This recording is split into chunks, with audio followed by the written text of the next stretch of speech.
സംസ്ഥാനത്ത് വരും ദിവസങ്ങളിലും മഴ തുടരുമെന്ന് കാലാവസ്ഥാ നിരീക്ഷണ കേന്ദ്രം. ബംഗാൾ ഉൾക്കടലിൽ രൂപപ്പെട്ട ന്യൂനമർദ്ദം ശക്തി കുറഞ്ഞ ചക്രവാത ചുഴിയായി മാറി. 40 കിലോമീറ്റർ വരെ വേഗതയിൽ ശക്തമായ കാറ്റ് വീശാൻ സാധ്യതയുള്ളതിനാൽ ജാഗ്രതാ നിർദ്ദേശവും നൽകിയിട്ടുണ്ട്.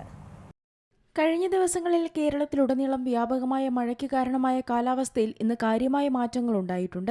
ബംഗാൾ ഉൾക്കടലിൽ രൂപം കൊണ്ട ന്യൂനമർദ്ദം ദുർബലമാവുകയും ചുഴലിക്കാറ്റായി മാറുകയും ചെയ്തു. നിലവിൽ തെക്കുകിഴക്കൻ ബംഗാൾ ഉൾക്കടലിൽ സ്ഥിതി ചെയ്യുന്ന ഈ ന്യൂനമർദ്ദം സമുദ്രനിരപ്പിൽ നിന്ന് 1.5 കിലോമീറ്റർ അകലെയാണുള്ളത്. അതേസമയം ഇടുക്കി, എറണാകുളം ഉൾപ്പെടെയുള്ള ജില്ലകളിൽ കനത്ത മഴയ്ക്ക് കാരണമായ തെക്കുകിഴക്കൻ അറബിക്കടലിൽ രൂപപ്പെട്ട ന്യൂനമർദ്ദവും ദുർബലമായിട്ടുണ്ട്. എന്നിരുന്നാലും ശേഷിക്കുന്ന ഈർപ്പവും താഴ്ന്ന അന്തരീക്ഷത്തിലെ താഴ്ന്ന നിലയിലുള്ള സംയോജനവും ഞായറാഴ്ച വരെ കേരളത്തിലുടനീളം ഒറ്റപ്പെട്ട മഴയ്ക്ക് കാരണമാകും. ഈ കാലയളവിന് ശേഷം ഏകദേശം 2 ആഴ്ചത്തേക്ക് സംസ്ഥാനത്ത് വരണ്ട കാലാവസ്ഥ അനുഭവപ്പെടാനാണ് സാധ്യതയെന്ന് കാലാവസ്ഥാ നിരീക്ഷകർ പറയുന്നു. നേരത്തെ കാര്യമായ മഴ ലഭിച്ചിട്ടില്ലെന്ന് കാസർഗോഡ്, കണ്ണൂർ തുടങ്ങിയ ജില്ലകളിലും കഴിഞ്ഞ ദിവസം നേരിയ മഴ രേഖപ്പെടുത്തി. പലയിടങ്ങളിലും ഇടിമിന്നലോടും ശക്തമായ കാറ്റോടും കൂടിയ മഴയാണ് ലഭിച്ചത്. മണിക്കൂറിൽ 52 കിലോമീറ്റർ വരെ വേഗതയിലുള്ള കാറ്റ് വീശിയതായാണ് റിപ്പോർട്ടുകൾ.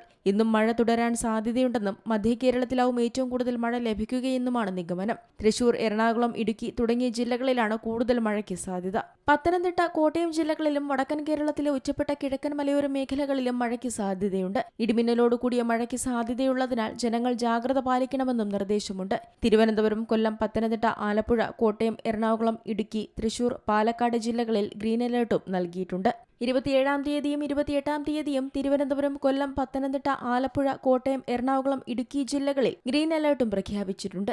News desk, Zee Malayalam news. ഏറ്റവും പുതിയ വാർത്തകളും വിശേഷങ്ങളും വിരൽത്തുമ്പിലറിയാൻ സീ മലയാളം ന്യൂസ് എല്ലാ ഡിജിറ്റൽ പ്ലാറ്റ്ഫോമുകളിലും ലഭ്യം.